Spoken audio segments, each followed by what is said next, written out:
Hi, everyone. Good morning. I hope folks are a little more awake than I am right now after last night. I'm John Wolpert. I'm the executive director of a new company team, upStart, and we help large companies find their entrepreneurial talent and develop them and build and prove new businesses at the same time. So I wanted to find a slogan that would really embody what I want to talk about today, because it's good to have a good slogan.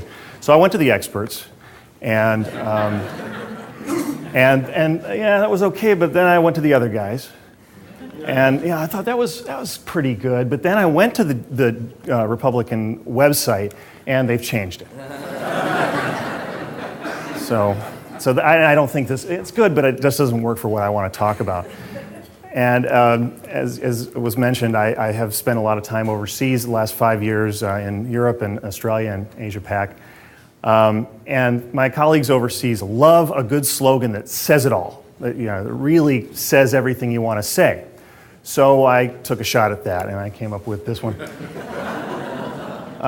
Keeping innovation and entrepreneurship alive, even in tough economic times, by spending really tiny amounts of capital, giving teams virtually no time, focusing on entrepreneurial talent development over innovation outputs, and using all this to make collaborative innovation with other companies less scary. And that really is what I want to talk about today. So in the 70s, when I was just going into high school, my favorite show was on PBS. It was actually originally a BBC show called Connections. Has anybody seen this show? I reckon that show has changed my life. It formed my ideas of how the world works more than any other show. James Burke, who narrated this show, was brilliant. He was an English major, historian and technologist. He was a polymath, and that's the kind of, that's, I guess, very much what I try to become. And James Burke probably has changed my way of thinking more than even Star Wars.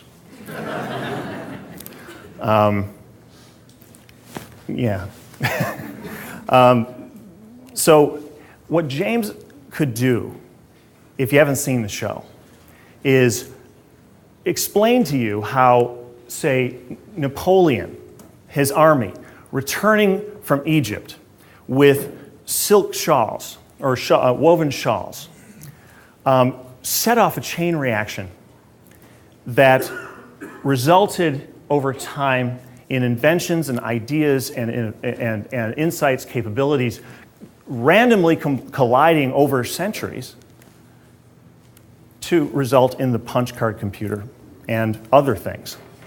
And I just love that kind of story. Now, the problem, James was a historian. I'm more of an organizational behavior guy, so I'm interested in how we organize for innovation. And I like to think of the problem in terms of what I call the warp drive problem. Now, the warp drive problem goes like this. You got 3 different companies who don't know each other, maybe in 3 different parts of the world, in 3 different industries. And these companies are working on different stuff. You've got, and of course, any Trekker or Trekkie knows that you need your warp nacelle. So one company's got that. And the other company's got your warp core, which is a very important part of warp drive. And you need some real great artificial intelligence to control the whole thing. So who knew? We already had it. The IBMer in the room will enjoy that. But only with seeing all 3 parts at the same time do you actually have any idea that you have warp drive. Now, how do we solve this problem? It's one thing to talk about collaboration when you know you should talk to each other. But how do you talk to each other about things that you don't even know you should be talking about? And until you get deep with each other and really get into each other's heads in a very substantial way, not drinking at a trade show, you just can't find those connections. It's a conundrum. We have to share, but there are real things that we can't share, right? And I'll talk about this in a minute. It's one thing to share inventions. It's another thing to share intentions. And the intentions are like the action verb of innovation, right? Inventions are the nouns. But if you go to a lot of conventions and if you go to a lot of these meetings, talk about this in a minute, you'll notice that we tend to talk about innovation very often, especially when we're talking across company lines, entirely in nouns. We're reading off of our websites. What are we inventing today? Right, so this is what interests me, because if Burke is right and the rate of acceleration of problem creation it kind of accelerates with innovation, we are getting to a point in human history, and I don't think I need to convince anyone in this room of this, we're getting to a point where we do not have the luxury of time to wait for ideas, insights, capabilities, and resources to escape the silos that they're in and randomly collide over centuries to generate the solutions and the new ways of thinking that we need. Now, I'd like to establish one thing first. When I talk about innovation, I'm very specifically talking about not invention and not improvement. In fact, it's a sad thing that innovation has been so overinflated that improvement has become almost an uncool word. Give me an improvement any day, right? And improvements are great. Radical improvements are terrific. But an improvement is different from an innovation. And innovation changes how people organize themselves, live their lives, and do business. Aside from anything else, you'll hear about people talking about innovation as a way of, it's not innovation until somebody makes money on it.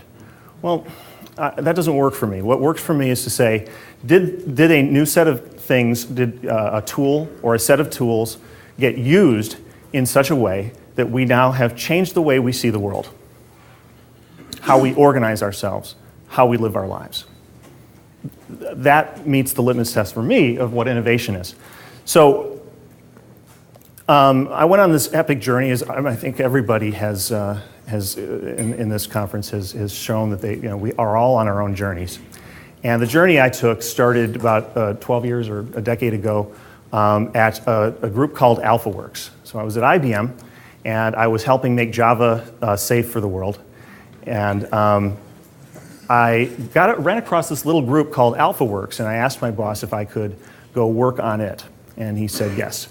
And AlphaWorks was pioneering at the time the idea that we could actually give the world all of our research technology for free on the web, and ask the world what you would do with it if we actually made it into something. Now, this is a pretty obvious idea today, but back then, I mean, if we had any idea what the web was about at the time, I don't think we would have done it. It was just, it's pretty scary.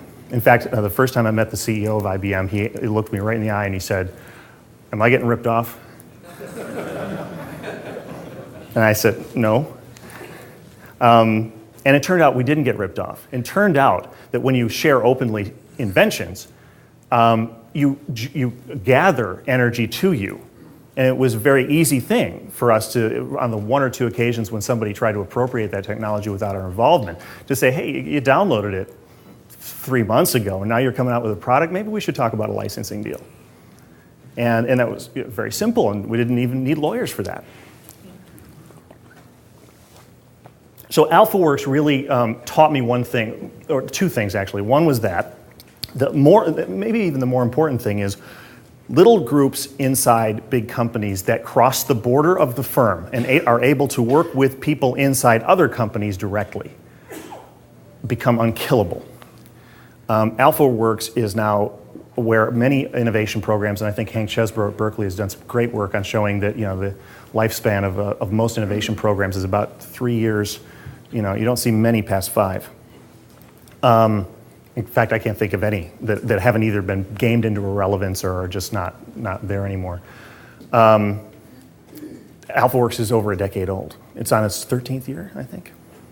So why is that? I mean, I know that there were a couple of people who actually ran AlphaWorks at one time that wanted to shut it down. It could not be shut down. When you have 350,000 people a month, which I think was our peak, I don't know what it is today, coming to you from outside, from companies like Nations Bank, and telling you what they would do with your earliest research technology if you did this and this and this with it.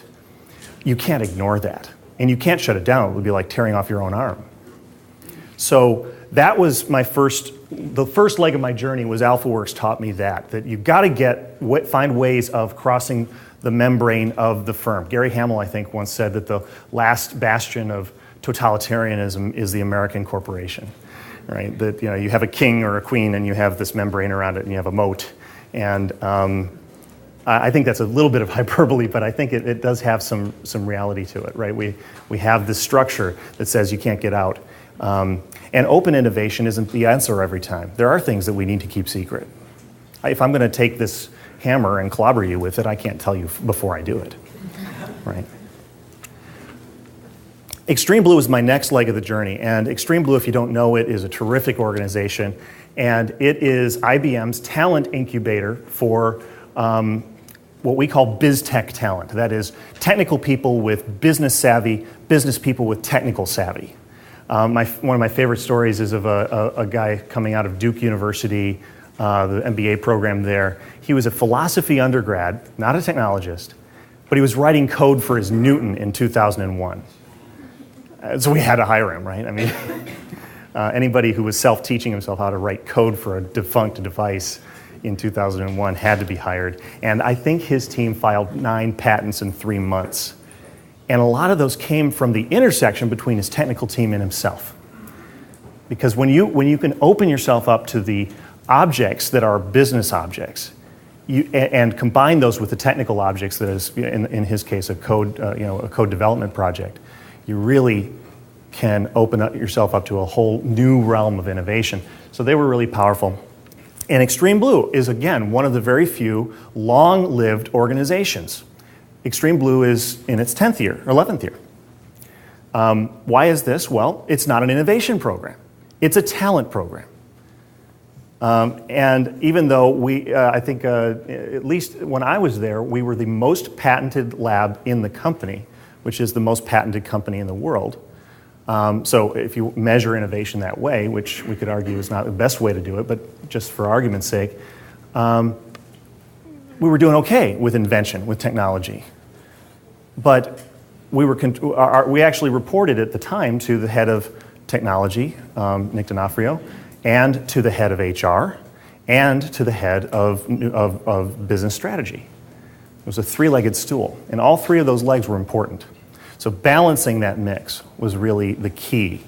And focusing on talent first made the difference, I think. And I think that's why the program exists today. It's got, I think, 10 labs all over the world, Beijing, Haifa, Zurich, Tokyo, training thousands and thousands of Extreme Blue alumni who are running. One of our guys is now a VC. Another one is running a $1 billion line of business for IBM. So this community of Extreme Blue alumni is a great thing to be a part of. I'm going to speed it up a little bit. Innovation Exchange was the 3rd leg of the journey, and almost there. Innovation Exchange was an idea that came out of this issue of connections. One of the things that Extreme Blue did not get to do, because unlike AlphaWorks, which was mainly dealing only in technologies, or inventions, which you can share. You can patent them and share them. I know we've got some problems with the patenting system, but at least you can do that. Extreme Blue was dealing with intentions. We were actually building business concept innovations, which are mainly formed of intentions. I intend to do this, and I intend to do this, and this other person intends to do these things. We're going to put those things together. We're going to give them this. They're going to give us this. Intentions cannot be patented. You cannot protect them. And so you can't share them very easily, right? We can't go to Microsoft and say, hey, we want to capture this, we want to put your business out of business. We don't, that's an intention, and we don't want to really share that. And if it got out that we had a specific way of doing that, it's anyone's for the taking. So innovation, if the action verbs of innovation are intentions, we need better ways of sharing them. Now the problem with this, of course, is pretty obvious. How do you share things that you can't share? And it's an unsolvable problem, but we tried it in Australia. The Australian government, I'm very grateful to them, really engaged for a number of years, and it still is going, on the lunatic fringe of innovation management. We thought, what if you take a nonprofit, government-backed entity. You set it up, and they start hiring what we were calling trusted intermediaries. And the idea, and in many ways this doesn't work, but it works at least better than nothing. You want to solve that warp drive problem. You want to take that you want to take those people and embed them in different companies. So we had one in IBM, we had one in Johnson & Johnson Research, we had one in Canon, we had one in pretty much every university in Australia. And these people were able, because of their legal structure, our legal structure, they could tell each other everything that they knew that they were learning inside these companies, on the condition that they wouldn't tell the companies until they found win-win connections. So it's a really crazy idea, and in the interest of time, I won't go further into it.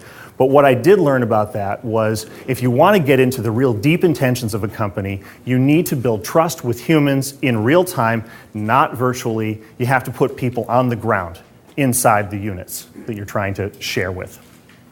This is the only way. And around that time, we did a convention with two big companies, and it really taught me something. The two companies, I can't say which ones they were, but one was a big IT company and one was a big pharmaceutical. And it wasn't IBM and it wasn't Johnson & Johnson. But these two companies, we spent, I think, 3 months trying to get all the NDAs, all the non-disclosure agreements together, and then we finally got all the senior researchers together from these two companies to see if there were ways that we could work together, new solutions to problems. And we spent 3 days going through the nouns, right? The researcher would get up and explain their technology, and then then they would be interested in that.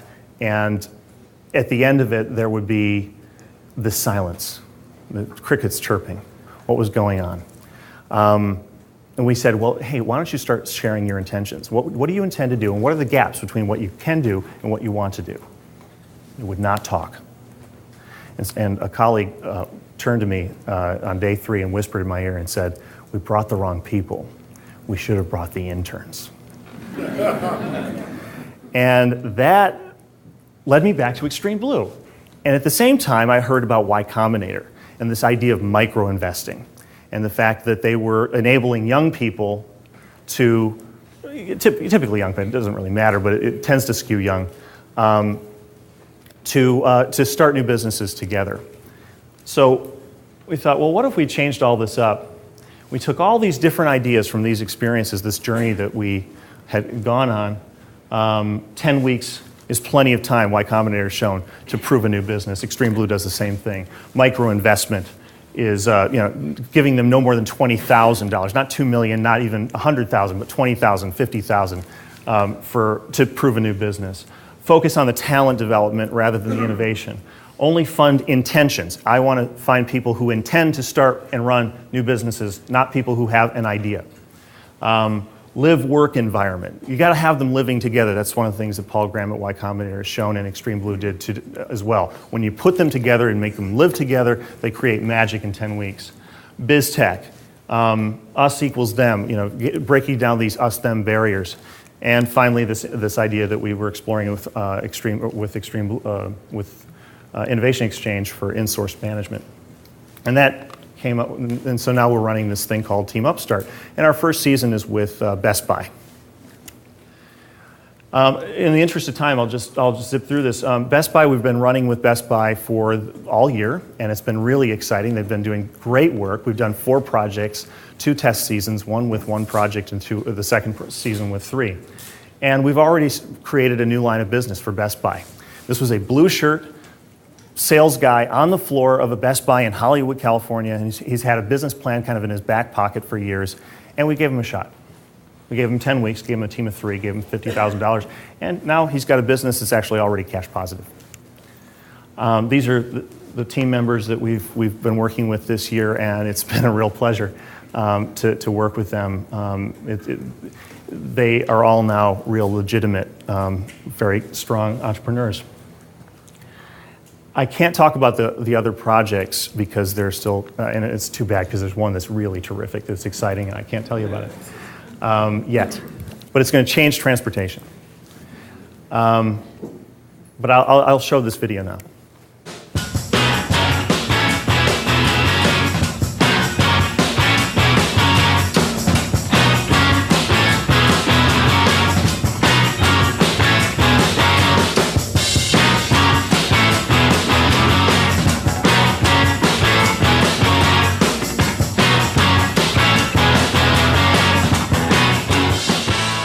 upStart was an idea that we've been wanting to do at Best Buy for a long time. It's a pretty simple idea. Give any Best Buy employee the chance to start and run his or her own business. So if you have the intention to start a business and you want to turn it into something real, then we're here to support that. A few years back, I had talked with customers and they had this need for web design services and brand management services to turn their small business into something they can compete with, a larger corporation. So I put together a business plan and I gave it to, one of my managers, and they were like, "Oh, this is cool, but I don't really have a budget for this. Sorry, I'd love to help you, but I can't." At which point I said, all right, if I want to do something entrepreneurial, it's going to have to be outside of Best Buy. Jeremy Sevish was the first person who said that he had an idea for a business that he intended to build and run if given the chance. And we said, well, that's exactly what we do at upStart, and so we gave him that chance. And he agreed to be the guinea pig. Well, I found out about the upStart program in a supervisor's meeting, and I thought it was just a great opportunity to kind of jump outside of the box. So I called a number, spoke with John Wolpert. Jay called up and said, "Hey, I hear you can help me start my own business." Prior to the program, like many people, you sit around the couch or around dinner with your friends talking about ideas, businesses that you'd like to start or think would be fun to start. Going through upStart really helped me take those ideas from just talking about them and put something together that was actually doable. By living together, it definitely helped us build a bond very quickly. One of the most exciting things about upStart is that we have not met a person in the company yet who has been anything less than 100% supportive. These individuals were really able to help us build a lot of momentum and confidence, and also keep our business on the right track. After every Shepherd conference call, we left feeling very inspired and just kind of invigorated, ready to take on the next step of the business, take on the next challenge. A Shepherd basically provides 1 week of a promise that says, I will prioritize communication with this team. This is a talent development program, first and foremost. It also builds businesses, and therefore it's not just a ropes course, it's really a talent development program specifically designed for entrepreneurs, so that Best Buy can be, in the fullness of time, the best launch pad in America for people who intend to create new businesses. Line level employees, they're the one closest to the customer. Their ideas are actually going to be the most customer centric. There's over 100,000 line level employees. That's potentially 100,000 customer-driven businesses that Best Buy can explore. Jeremy's idea went from a couple of pages of a business plan to something that was really compelling that the company can get behind and that could generate a new line of business, a new service, new competencies, all sorts of benefits for Best Buy. Jeremy and John and Jay are going to go on and change the world in one way or the other. That's a great story. So I've definitely gained a lot of skills that have boosted my confidence and made me feel that I can walk into a conference room for really any company and talk to any CEOs and feel as though I'm an equal. Going into it, I was a supervisor at the West Hollywood store, and now coming out of it, I am running a new and emerging business for Best Buy. There's always that 1% to 3% who are chomping at the bit to start something new. And they've got an idea for what they would do if they just had a chance. And that's who we're looking for. And now a GM has the ability to say, look, if you are ready to step up and start a business, we have a way for you to do that.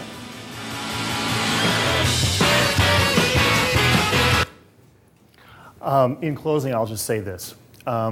They say dream a dream in the TED Commandments, which are terrific. And I guess my dream is, what if there were a place where Best Buy projects, young people from Best Buy running projects in 10-week increments right next to the projects from Sony, from HP, from Google, from IBM, from the military. What if they all lived together? What if they were all having meals together? And what if one day we had our upstart managers in these companies discover that, hey, you know, that Sony project and that Department of Defense project, you know, those two projects together, they didn't even know, but maybe we could connect them. Why don't you put one kid in, you put one kid in. Best Buy, it's going to be a consumer product, I bet. Let's put a Best Buy kid in, whole new project, and it's just 10 weeks. It's safe. It's okay. It's less scary. It's for the children, the innocent children. And that's the end of my presentation. Thank you.